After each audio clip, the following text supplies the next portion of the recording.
Hey everyone, coming at you this week with another Warhammer Fantasy Battle Report. This time I took part in an extremely chaotic and very bloody free-for-all game. Four players, each playing one of the different Chaos Gods, was on this board, and then we had one additional player. It was their birthday, and they actually came up with the scenario, the lists, and everything. And they were kind of like a dungeon master, kind of narrative person for this scenario, and they'll control kind of the NPC wild elements and stuff that are in this game. And I will explain those soon enough. But anyways. Yeah, the other four of us all played a particular chaos god. I was given the NURGLE list, and I got to be honest, I wasn't upset with that. I absolutely adore NURGLE. Probably my favorite chaos god. Tzeentch might be the second runner-up, though. I do like Tzeentch and kind of the elite status of Tzeentch knights and warriors, and the magic and stuff is obviously good too. Very fun modeling. But NURGLE is also just as fun modeling-wise. Anyways, I had a NURGLE list, and I'll be kind of focusing on my perspective during this game. And like I said, I didn't really make the list or the scenario or everything, and I'm kind of going to be reiterating it a lot secondhand. So some of the details might not be the best of the world in this battle report, but there was still some really notable things that happened, and I think some information that can be gathered for Chaos players because you got to see all the different gods kind of powers being present in this game and their effectiveness versus each other. So I think that's kind of interesting from like a data collection standpoint, and you can see some units that really stood out. So anyways, now that I've kind of gone over briefly what's going on in this battle report, I will describe the scenario. So the idea is that we had a town that was Bretonian and Halfling owned, and basically a chaos war band has been going through the area. It was comprised of beastmen and warriors of chaos, but there was a bit of a division, and the beastmen launched ahead and pretty much ransacked the whole town. And now they're kind of out of control, turning into wild animals, as beastmen do. And they aren't really yielding to their former chaos warrior masters. So we're all coming in and trying to wrangle up these former companions of our armies. Some of them have marks, like specific marks, like a Bestigor unit might have a mark of Nurgle or a mark of Tzeentch or a mark of Slanesh. And if they don't have your mark, you can't recruit them. So you're kind of getting deployed, looking to either expand your force by like recruiting these beastmen back into your ranks or killing them and getting victory points that way.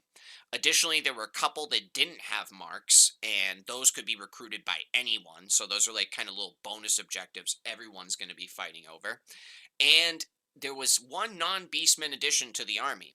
There was a chaos giant that is apparently ever chosen because he had every single mark, which meant anyone could try to recruit him.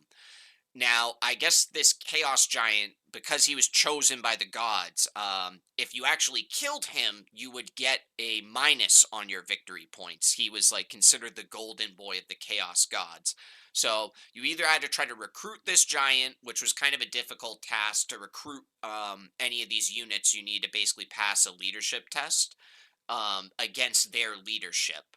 So it giants, I believe, have like leadership 10, and like your average beastman only has like 6 or 7. So that was kind of a difficult task. So you either had to recruit him or endure his damage and his wrath as he like attacked you. He had a couple of other special rules. I think he rolled on the chart a little differently than normal. He was supposed to be like a very powerful presence on the board.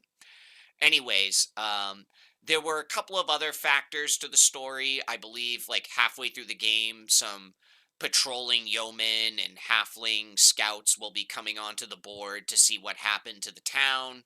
If they're able to escape the board and report the ransacking of the town, a full Bretonian battalion will come in.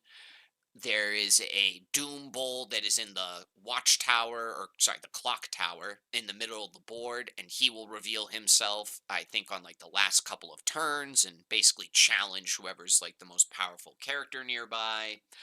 And then last but not least, I believe on like the final turn or two, or after someone like got a certain amount of victory points in the game, they would get basically challenged by the former ever chosen. He'll come onto the board. He was like supposed to be the leader of all of our armies before the splintering happened, and he's going to come onto the board and try to bring balance to it. There'll be a little bit of a twist as to what that is, though. Anyways, I think that's about it for the objectives of the game, all the bonus scenarios, and some of the narrative stuff that that fifth player is going to be doing. So now that I've gone over all that, let's go over each of the armies that are present in this game. And again, I don't have the army list in front of me, and I didn't really design any of these, so it's going to be kind of loose. I'm not going to have any points or like magic items in front of me here. So you'll just have to make do with what information I can give you. Quickly going over the Slanesh list over here, we have 10 Warriors of Chaos, obviously with the Mark of Slanesh, 2 Chariots of Chaos, also with the Marks of Slanesh. And again, those are Chariot Chaos, not like Gore Beasts or anything like that. And then we have 6, I believe they're called Hellstriders of Slanesh. They're very lightly armored, but they got poison attacks. They basically got like Marauders on the top. They're not too bad. Very quick and deadly list we got here for Slanesh. Moving on to Tzeentch, we've got 2 5-man units of Chaos Hounds, a big block of Chaos Warriors. I believe he had 15, it might have been 20, but at least 15 Chaos Warriors, all marked with Tzeentch. And I believe they had hand weapon shield, so they could get the extra bonus on their invulnerable save. I think it does stack with a parry, so they had like a 5 up or something like that. In addition to that, he also had 5 Knights of Chaos, also with Marka Tzeentch, and his leader was also mounted on a Chaos Demonic mount, also with Mark of Tzeentch. And he went into the unit of knights, so that's why it looks like there's 6 of them, but actually one of those is the Lord character or the hero character for that army. Then moving on to the Khorne list here, we are going to see if the might of Khorne is enough to bolster the power of these marauders. We have a 20 block of marauders, all armed with flails, possibly with full command. I think all of these units do have full command, should have mentioned that. But yeah, 20 marauders, Mark of Khorne, they got flails, and then we've got 10 marauder horsemen, also with flails and Mark of Khorne. They might have javelins or throwing axes as well. Can't recall, but yeah, I think they have like that little extra bit of range that you can somehow get in a chaos list. Then we have, I don't actually know the real name, but I always call it Skylar, the named Hellspawn for chaos. That is being used as like a little proxy there. It's like a Gorger Hellspawn that my buddy made. All of these models I should have mentioned too are my buddy's like Chaos Army. I think 1 or 2 might be like my Tzeentch things, but yeah, he owns all the Chaos stuff, all the Beastmen stuff. But anyways, we have Skylar, the named Chaos Spawn, present in this Khorne list. And I know it looks like it's a 2-person base that kind of battle pilgrim chaos warrior guy in front of the marauders there, but that is actually just a single chaos champion, I believe. I can't remember exactly what it's called, but the hero option for like a chaos warrior, that is what that is. It just has Mark of Khorne, nothing too special. I think that was just like a little bonus that they got for this list because they had so many marauders. And then in addition to all that, he's got a mounted Chaos Hero on a demonic mount with Mark of Khorne and a couple of other magic items and whatnot. So, yeah, a lot of Marauders here. Definitely has the numbers, but does he have the quality? That is the question. And then last, but certainly not least, and kind of the exact counterpart to the list I just went over, NURGLE, the army I will be commanding. Probably the smallest force, I would say, that's present in this free-for-all battle here. But again, we've got some serious quality. So I got 12 Chaos Warriors, and I know it doesn't look like they have it, but they all have great weapons. And obviously they have the Mark of NURGLE. It's not fully in the picture here, but I have 5 Blight Kings, and they are just a fantastic model. I've gone up against them many, many times, so I'm glad to have that. And then last but not least, I have my Chaos Champion riding in a Gore Beast Chariot mount. So he is kind of a powerhouse on top of that thing, and he might be able to kind of. I'd say the only thing that could kind of rival him on this board in terms of like the heroes duking it out in like a one-on-one duel is the corn guy on the Juggernaut. Anyways, now that I have gone over all the lists rather briefly there, just want to show a couple of screenshots of the battlefield before everything kicks off, all the deployment, and the beastmen. So naturally, after all the armies were deployed, we made a roll for first turn, and I believe Slanesh got the first turn, then it goes Tzeentch, Khorne, and Nurgle is last. I won't be focusing in this battle report going like, oh, this is what Slanesh did on their first turn, then this is what Tzeentch did, and so on and so on. I'm going to try just to give a summary over the key events of the whole turn, just to keep everything a little bit on the brief side here. So starting with the Slanesh player, the big things that they did during their turn was they casted the spell, I believe it's called Titillating Delusions, and it was cast on the Minotaur that is kind of on the side of the clock tower. The marker that he is going to be heading towards is that little red dice with a 6 facing up. I do have an actual picture there, and that will basically just distract that Minotaur from charging the Slanesh units that are moving in right now. So probably a good strategy on his part. His units charge a unit of Ungor archers, I believe is what they are, and they do have the mark of Slanesh. The first round of combat actually goes great for Slanesh. His leader steps forward and commands these beastmen to join their ranks and respect their god. And yeah, it worked perfectly. So he gained a unit of 10 archers, essentially, during this turn. Across from Slanesh, the warriors of Tzeentch pretty much just move up. They engage with the giant, and unfortunately are unable to convince the ever-chosen giant to join their side on the first turn. He might lose one knight in combat against the giant, but it doesn't really go too bad for either side, I would say. Yeah, he didn't get the leadership test, but he didn't really lose a ton of guys. I think the giant didn't do too great on his attack. The rest of the forces of Tzeentch move up. Khorne is going to have his Juggernaut charge into a huge unit of Ungors. I think it's like 20 of them or so. And he's going to try to convince them to join his side for the battle. I think he fails it on the first turn, but other than that, not too much with Khorne. They're pretty much just all advancing, other than one unit, towards my Nurgle line and preparing for the battle at hand. So it kind of seems like at least at first glance, the Slanesh warriors are kind of defensively facing my Nurgle guys and preparing to fight the Tzeentch people. Tzeentch is kind of doing the same thing, but also has some stuff facing Khorne, and Khorne has a lot of stuff facing me at the moment. So then when we go to my turn, my Nurgle sorcerer is going to cast the like stone thrower spell that they have for Nurgle. It's basically works just like a stone thrower. You put the small template down on a model, it scatters like a stone thrower. And I think the center of the template does a good amount of damage, and everything outside of that just gets like a strength 3 hit or something along those lines. So I cast the spell. Fortunately, got irresistible force. My wizard gets a wound for his overcharging of the spell there. I threw too many dice at it, I guess. However, it does deal 1 wound to the named Chaos Spawn on the Khorne side, Skylar. I didn't intend for this to be the target that got hit. It just kind of scattered, and that's what happened. Anyways, the rest of my Nurgle guys move up. There is this little cauldron of soup or something. I think it's like the ogre terrain piece for like Age of Sigmar, and my guys are going to be moving up to that. We had some house rules or like kind of narrative stuff that was written up for the scenario. I can drink out of that soup thing, and as long as I don't roll a 1, I get like some pretty good benefits, but if I do roll 1, I get stupidity. Sure enough, it'll either happen on this turn or the next turn. My wizard goes up, drinks from the soup, and gains stupidity. So, gotta love that. And yeah, that's about it for the first turn. Other than everyone just kind of moving up, preparing, facing, and gaining or not gaining a couple of beastmen units, not too much has actually happened.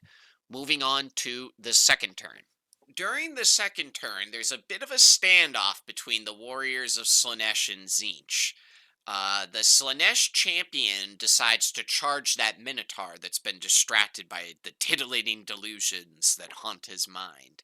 And it's a pretty good charge. I think he will be killed either on the first round or the second round of this combat. And I don't believe the Warrior of Slaanesh does too bad. I think he maybe takes one wound in the fight, if that. So pretty good fight on their part.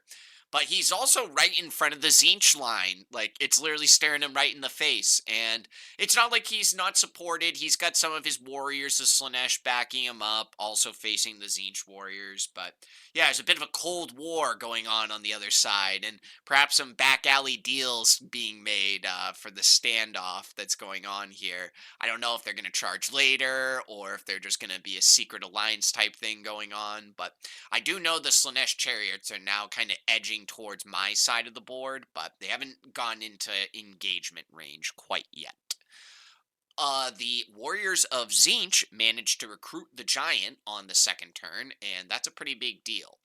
In addition to getting like objective like victory points, you also gain like favor points for each time you like recruit one of these units, and the favor points will basically reward you with additional units or power-ups and things like that over the course of the game. Again, we got a lot of kind of cool role-playing elements going on in this battle. Not your typical Warhammer battle, but anyways, yeah, they managed to recruit that giant, and that will definitely gain them some favor in the god's eyes. On the Corn side, he does manage to recruit that really big unit of Ungors that his champion charged into. However, I don't think they're going to be fighting me. Instead, they are going to head over to the Tzeentch side, where there's kind of another standoff happening. The knights and like warriors on the Tzeentch side are like now kind of backing up and edging towards Corn instead of Slaanesh. And Corn could be in a tight spot if they get sandwiched in. The same thing could happen to me, though. I've got Slaanesh on my flank, so it's just classic free-for-all stuff, I suppose, happening here. Anyways, he is able to recruit that, and the rest of his line moves up to face me. He's got that big Marauder block getting ready to fight my Blight Kings, as well as his Marauder Horsemen, and that on-foot Chaos Champion. Going over to NURGLE's turn, the Blight Kings decide to sally forth and charge the Chaos Marauders. However, they roll a pitiful double one on their charge or something like that, and like it was such a close charge, and I had to end it like 1 inch shy of them. Huge smack in the face. Would have been great to get that charge off, but what are you gonna do? Other than that, my Chaos Nurgle Sorcerer does cast the regen spell on the Blight Kings, and this could prove to be quite potent when I get countercharged by the Marauders, which is undoubtedly going to happen during the next turn. And that is the end of turn 2. Oh, actually, one more thing I did forget to mention. The halfling scouts that I had mentioned during the narrative part, they're here to investigate the town that's been ransacked by chaos. They showed up on the board edges this turn to, like, signify, oh, they just arrived and they see this crazy battle unfolding here. So what they're going to do is basically try to ride across to the opposite side of the board to signify, like, escaping the area and going to gather reinforcements. So if we don't do anything to stop that, a giant like Bretonian knight bus is going to be coming in here and probably doing a lot of damage. We don't actually get objective points for killing these halflings, though. And, you know, I mean, maybe the Bretonians come in on the opposite side of the board and deal with the army that you're kind of losing to at that moment. So it's an interesting idea, and it might not necessarily be something you want to deal with. But one of the halfling units, having said all this, literally like showed up right next to the Blight Kings and the Marauders. So I have a feeling they probably will not be escaping to the opposite side of the board. Other than that, that is actually the end of turn 2, and now we are moving on to turn 3 of this chaos free-for-all. The Warriors of Slanesh are doing something kind of interesting. At first, I thought they were going to be going into my flank, but it doesn't actually appear that way. They seem a little bit more interested in securing objective points. You could argue, Cam, this is something you probably should have done with your units at the start, but I was distracted with smack talking corn too much and starting a grudge on that side. So what Slanesh is doing is setting up the two chariots and the Hellstriders to charge the six-man Minotaur unit. I mean, it's a pretty strong unit, and I think they have mark a NURGLE or something like that. They might just be unmarked. I can't remember, but yeah. I mean, either way, it's a pretty strong unit. I don't really know if that's a guaranteed win if you get those charges off. Most of the Beastman units won't charge you unless you get within a certain proximity of them. So he is kind of safe to just set up like this perfect charge right now. But yeah, again, the Minotaurs just have a great stat line. I don't know if he's going to win that. So we'll have to see what happens. The Warriors of Tzeentch, again, are still holding true to this ceasefire with Slanesh. No combat on that side, and it seems like they're actually doing a full pivot to charge the flank of Khorne, which is going to be, pretty favorable for them. Khorne has that Ungor unit that can kind of stall them up a little bit, like the big 20-man unit, but all of the actual marauders and heroes and characters are all facing Nurgle right now, so he's kind of in a tight spot, I would say. On the note of that, it was either the Marauders or the Blight Kings. One of them decides to charge the Halfling Scout unit that came onto the board last turn in between us, and yeah, they get obliterated. Whoever it was that did the charge, it might have actually been me, I can't remember, but there was an overrun that happened, and basically it just set up the combat for the Blight Kings versus the Marauder Horsemen to happen during this turn. And on the note of that combat, it goes surprisingly well for the Blight Kings. I say that, but they have a filthy stat line. They are just such a good unit, and I'll be kind of talking about them quite a bit during this game. But yeah, I mean the toughness 5 is pretty good, but Marauder Horsemen with flails, like you'd think it would be just enough to kind of punch through the Blight King's defenses, but apparently it wasn't. I don't think he did a single wound to me, lost the combat to the Blight Kings, and then the Blight Kings proceeded to overrun into the big Marauder block and the Chaos Hero, and possibly Skylar. Can't really recall, but yeah, it was pretty devastating. I think it was the fact that I got the regen spell off, so I had the 5-up regen save. Blight Kings can pick their loadout, so I probably did hand weapon shield for a really good save, and they got that toughness 5, I believe. Again, I don't actually play Chaos, but I believe they have strength 4, toughness 5. They're basically better than ogres, but they don't count as like monstrous creatures, so like, yeah, they're really, really good. Anyways, that combat goes great for us. Khorne is now in a real tight spot, and that's going to be the end of turn 3. This is the point where I might get a little too caught up in the glory of Nurgle, and I don't do the best of jobs documenting what's going on the other half of the board. I will do my best to try to fill in what's going on, but yeah, long story short, this is now going to be the story of the Blight Kings and how crazy a unit this is, because on my turn, well, both of our turns, I should say, we now have a combat with the Blight Kings fighting the Marauders. There's a Chaos Hero in there, and Skylar. So, yeah, I mean, you would think things are looking pretty bleak for me. No, not at all, actually. Not at all. I think I take 1 wound in this combat, and he proceeds to lose again. And it's like, yeah, I might not be catching all these units, because, 1 or 2 of them are staying, or they're running through other units, and then teleporting behind them, and then they got a meat shield kind of protecting them from my overrun catch, like... But it doesn't matter. He's just getting chopped apart by these Blight Kings, and all he's got to show for it is like 1 wound. It is insane. And, I'm not blaming my opponent or anything here. Like, what is he supposed to do? This is the army he's got. He's got a giant threat kind of facing his flank. All he can do is kind of throw stuff at it. And yeah, I mean, like, he does have hard-hitting stuff. Skylar's not, like, a slouch. The Marauders with flails, like, they're strength 5 at least. Like, they're no slouch. He's got heroes, the Juggernaut guy. Like, I don't know. It's just bad rolls. Just good luck on my part. Whatever it is, these Blight Kings are just a menace. And during my round of combat and his round of combat is just devastation from the Blight Kings. Even though I didn't do the best job of documenting what was going on the other half of the board during turn 4, there was something incredibly heroic and notable that I did manage to capture a little bit of a picture of.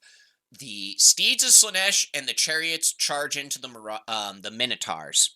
And I could be wrong on this, but I don't think he had enough space to fit both the chariots and the Hellstriders in. I think one of the chariots might have actually had to miss out on this charge. So not only was it kind of looking sketchy if all of them went in, but yeah, like now he's down one of the chariots, which is going to, arguably hit a lot harder than the Hellstriders, I would say. But yeah, anyways, they go in and through pure gumption and heroics, they somehow win the first round of combat against these Minotaurs. I was speechless. The Minotaurs just did really bad on their rolls, I will say. Just terrible attacks. But somehow the Hellstriders, maybe it was the poison attacks from the mounts or just the chariot dealing enough impact hits, but they won the combat. And I'm not sure if Minotaurs are stubborn or not, but I think they just rolled terrible on their leadership and they are caught and overrun. It was swift and brutal punishment from the forces of Slanesh. And then the warriors of Zinch are just using their giant to slowly tear apart that like 20 or 30 man unit of Ungors that was locked in combat with it. I think they're now reduced to half strength, so he's flattened about 10 or 15 of those poor little beastmen. But I guess they're doing their job and just holding the line for as long as possible because Khorne is running out of answers to all these problems. Additionally, I believe the knights and the warriors are just moving around the other side of the giant, preparing to get some juicy flank charges on whatever remains with Khorne. So, yeah, that's about it. I'd say Khorne is in the toughest spot. Slanesh is probably sitting at the top right now. Zinch is a bit reserved, but kind of coming in hot with chopping apart the flank of Khorne. And I mean, honestly, I'm not doing too bad on my side either. I've only taken like 1 or 2 wounds. So, yeah, Khorne is definitely in a tight spot at the end of turn 4 here. Turn 5, the Blight Kings are going to basically catch the remnants of all the units that have been fleeing away from them this turn. The Marauders, the hero that was on foot, and Skylar was chopped apart, I believe, on the prior turn. But yeah, they are going to finish off pretty much all those units. So that is a 10-man Marauder Horseman unit with flails, a 20-man Marauder unit with full command and flails, a Champion of Chaos. I don't think he had a ton of gear, but it's still a hero. A named character, Skylar. They killed all of that, and they had a little bit of a magic buff every now and then, the 5-up ward save, and they took 2 wounds. That is, again, what I would call an absolutely filthy unit in Warhammer Fantasy. However, it's not all doom and gloom for the forces of Khorne. He did manage to get his Juggernaut into a charge with my Warriors of Chaos unit. I think he kills about 3 or 4 of them. Not too bad. However, I will say even those Warriors of Chaos, like they've got pretty good defense and they've got great weapons. So I don't know. That Juggernaut, like if he doesn't necessarily break that unit morale wise soon, he could get whittled down by those great weapons. I could easily see that happening. Additionally, my Sorcerer of Chaos, who's like mounted on a Gore Beast chariot, is kind of close by, and I'm sure he will not mind supporting the warriors there and finishing off that Juggernaut. So, yeah, we'll have to see if that happens on the final turn. I guess I was wrong about the Slanesh leader actually killing the solo Minotaur. I guess he lured it out and actually converted it to his side, so yeah, their numbers are just expanding more and more, and I believe that was another victory point for him and favor point as well. And those favor points will be coming into play in the last turn or two here. I'll kind of explain a little bit of them. But anyways, after they kill those Minotaurs, the Chariots and the Hellstrider kind of start doing a turnaround, and they seem to be coming back towards the forces of Zinch, perhaps preparing for a nice backstabbing on these final couple of rounds. Unfortunately, this will be the final turn for Khorne, it seems. The Juggernaut was charged by the Gorby's chariot. He was also still in combat with the Chaos Warriors with great weapons. Not really the best combat for him, unfortunately. He is slain. And yeah, the Blight Kings kind of just chased down, like I had mentioned. If there was even a unit or two still remaining, they are finished off on this turn. However, I will get a bit of retaliation for all the chaos and bloodshed that those Blight Kings have caused and trouble to Khorne.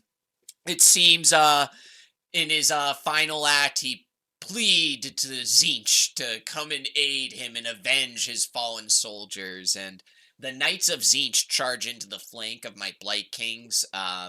It looked to me like it was just like a really tight angle for them to kind of get through. There were a couple of other units in the way. I didn't really think it was going to happen, but it is what it is. They got into the flank. I think they kill one Blight King or deal a couple of wounds, and one was already wounded. So I lose one of the Blight Kings, the first one of the game, surprisingly. I don't think they deal any wounds in retaliation to the Chaos Knights because it was a flank charge and I only had like one guy on the flank. So yeah, that did not go too well. The Blight Kings actually flee. However, they got a really good flee roll, don't go off the board, and actually outrun the Chaos Knights, which means I have a bit of a chance to actually rally and perhaps get one more round of combat in with them on the final turn. I should mention too, I believe this game did go past 6 turns. I think the scenario called for like 7 turns, or it ends when the ever chosen of the army, the former ever chosen, comes back on the board. I think when they're killed, or the Doom Bull that emerges from the tower is killed, the game ends right then and there. So it might go on a bit longer than 7 turns. It could end shorter than that, depending on when all the objectives are met. But yeah. Anyways, another good turn for NURGLE, I would say. However, those favor points come into play on the very final turn, and it seems like Khorne was rewarded for its efforts to tame the beastmen herd and bring unification back to the Khorne side of this army. Something that the Nurgle forces were definitely lacking in. So, yeah, he basically got a Hell Cannon reinforcement for all of his favor points, and it's not really going to do much other than one big shot. I think he even got, like, the Strength 10 blast effect on the misfire result. He literally just does one spite FU kind of shot to my Blight Kings, or sorry, not the Blight Kings, the Warriors of Chaos, and my hero that is mounted on the Gorby's chariot. He plops it right on there. He blows up the chariot. He kills most of the warriors, and I don't have much left standing after that. I would say it was quite fitting that I received that bit of karma for all the damage that the Blight Kings caused to Khorne over the course of this game. Additionally, the Doom Bull has finally emerged from the tower at the end of this turn, and he seeks a combatant. I think at the time, the closest and strongest champion was the one of Slaanesh. And he had that Marauder, or sorry, not Marauder. He had that Minotaur that he converted to his side recently, also near him. So it was kind of a 2v1 situation. I think the Doom Bull charged in, or they charged the Doom Bull. And again, it was the Chaos Sorcerer Lord for Slaanesh that's mounted on like that demonic snake mount. And they also had their converted Minotaur fighting just this Doom Bull. Now, I don't know how much you people know about Doom Bulls. I know Beastmen have a bit of a bad rep in Warhammer Fantasy, but despite that, they have a couple of really good units in their rulebook. I mean, obviously, we're all using heroes, and a Doom Bull's like a Lord character, so it's already going to be like that tier above our characters, most likely. But man, if you kit out a Doom Bull correctly, which this one was, it was really kitted out. It can destroy a lot of units in Warhammer Fantasy. And I believe what happened was this Doom Bull took down the Champion of Chaos. I could be wrong. Maybe it only killed the Minotaur, but it was savage. Additionally, the other final objective came onto the board. The former Everchosen that was in charge of this army before the Great Splintering occurred. And the plot twist is it wasn't a human or some chaos leader of typical stature. This was a dragon ever chosen, actually. So quite the force to come in on the board on the final turn. However, unfortunately, we won't really get to see his whole kind of battle play out because the Doom Bull will be killed, I believe, before the dragon is in the following turn of combat. Again, the Doom Bull kind of dukes it out for 1 or 2 turns in this 2v1 battle, manages to slay one of the combatants, then I believe some reinforcements kind of close in and finish off the Doom Bull. Additionally, one clever play I want to give the Slaanesh player credit for is that dragon was going to come in and kind of just end the battle for him. But what he did was cast a titillating delusion on the dragon and managed to distract it and have it go off to the other side of the board, buying enough time for him to finish off the Doom Bull and end the game. Because I don't really think he had enough stuff to kill that dragon at the very end there. So, pretty clever play with that spell. He used it 2 or 3 times during the game very effectively. Additionally, I think somehow these halfling scouts have been scurrying around all the various units and fleeing from combats. I know a couple of them have fallen, but the very last of them are killed during this turn. The Blight Kings managed to rally. I don't recall 100% if the game might actually end before the Knights get to charge and we go toe to toe for round 2. But they do not get killed and they don't run off the board or anything. I don't think they wipe out the Chaos Knights, as amazing as that would have been to add to their track sheet for this game. But yeah, it kind of going to end on a cliffhanger with that one. Additionally, the Giant and the Warriors of Chaos that were going to kind of charge into the flank of my remaining NURGLE Warriors decide to turn back around because Slaanesh is stabbing them in the back. They got charged, I believe, by the Warrior unit.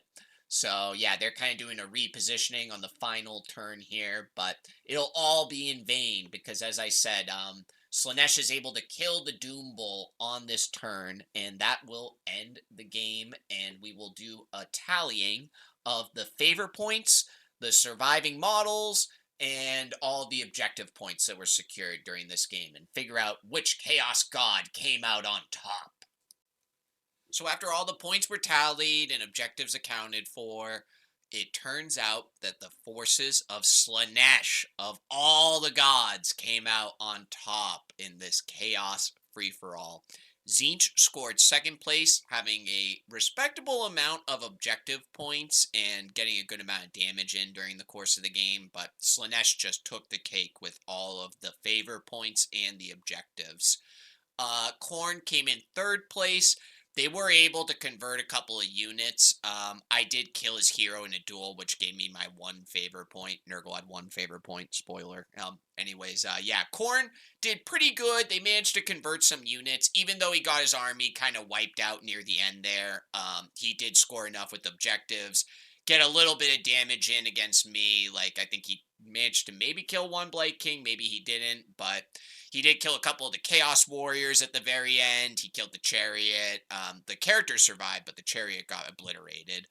And he also killed a couple of the Tzeentch guys. So I think that was just enough for him to score third place. And unfortunately, I did come in last, but I think I had the best story to tell. And I had possibly the best unit on the battlefield with the Blight Kings. I only got 1 favor point. I did get like a good amount of points from just slaughtering Khorne. But yeah, unfortunately, NURGLE came in last in this one. Before I go over just my overall thoughts of the scenario and all that stuff, I want to just talk about the MVPs for each of the factions here. Obviously, with NURGLE, I'll be pretty brief. It was the Blight Kings. If you're paying attention to the battle report, you know, they did fantastic. So, yeah, easy MVP on them.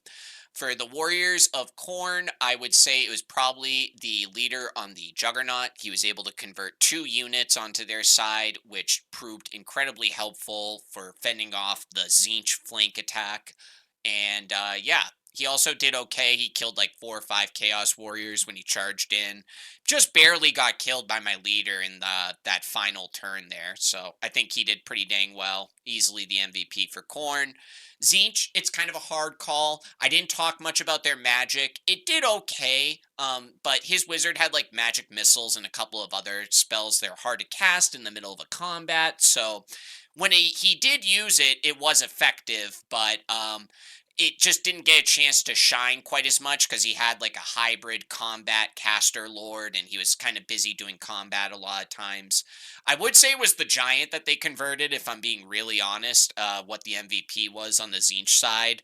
But if I couldn't pick that, I would say it was the knights. They did really well. They were the only unit that had any kind of success against the Blight Kings, and they managed to just kind of put a lot of pressure on the flank with Khorne. For Slanesh, I think it's going to be clearly his leader as the MVP. I would think Zinch would have had the best magic, but I think because of being tied up in combat so often, that award actually is going to go to Slanesh as the most effective wizard and also their unit. The Titillating Delusions bought him time to kind of distract that dragon at the very end. It lured out the Minotaur so he could convert it. And then he also managed to survive that duel, apparently, against the Doom Bowl. So I think that guy is easily worthy of the MVP status. And that'll go over kind of the best units in each of the factions that we saw today on the board.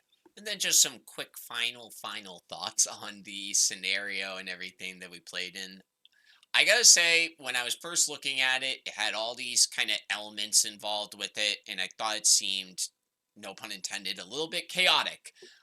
But having someone that's like kind of dedicated as your role playing like dungeon master narrative type person, I know like we're not the first people to do that. I've seen it on other battle reports and stuff before. But having someone that like kind of does that and like controls the flow and the narrative of the game really helps with keeping all those elements in check. And yeah, I was kind of playing it out, and it was a lot smoother than I expected it to be.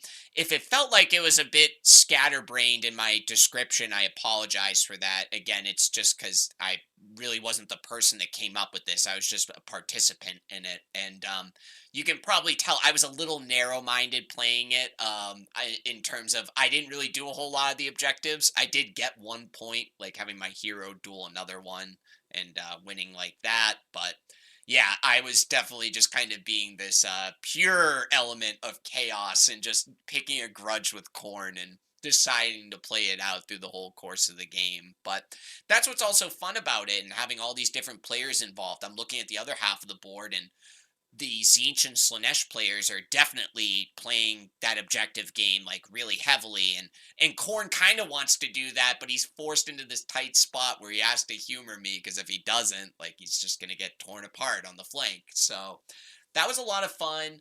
The halflings didn't really get a chance to call in the Bretonnian reinforcements. One of the units got destroyed right away, then the other one got circumvented around tons of different units, couldn't really make it across the board quickly, and then ultimately killed on like the last turn or two. So yeah, it would have been nice to also see the dragon do a bit of damage, but again, I gotta give my opponent credit for using that spell in such a clever way to buy time so we could kind of finish off the Doom Bowl. And yeah, I mean, I really think it worked pretty well with all the elements that were at play. It all kind of made sense at the end of the day, especially reflecting on it. Cool idea to have this Chaos and Beastman horde, and then the Beastmen kind of get ahead of them and start pillaging the Halfling town and going crazy. Then we've lost control, and you got to kind of reassemble the armies and get everything back on track and figure out who's going to be the true ever chosen, because clearly all the ones that the gods have picked, it's just a mess. And like, yeah, we had to figure out who it was, and it was Slanesh of all people. Who would have thought their champion that would be the one leading this horde on their next battle? But yeah, I really liked all that.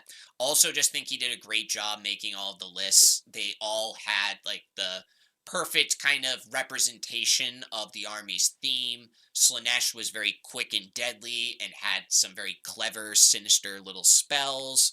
Tzeentch had powerful damage spells and really elite units.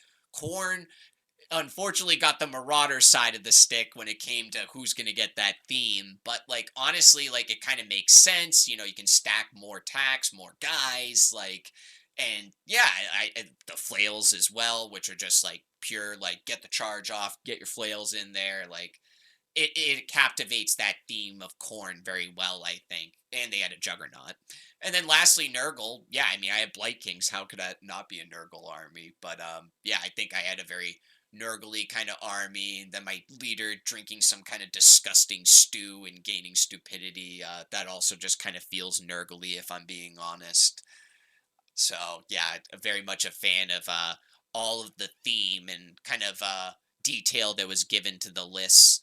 I'm going to show some screenshots here at the very end of my conclusions of all the notes that were written up about this game. Unfortunately, I just really didn't have the time to translate it all to you, and I didn't want this video to go over an hour. So, yeah, if you want to check it out, feel free.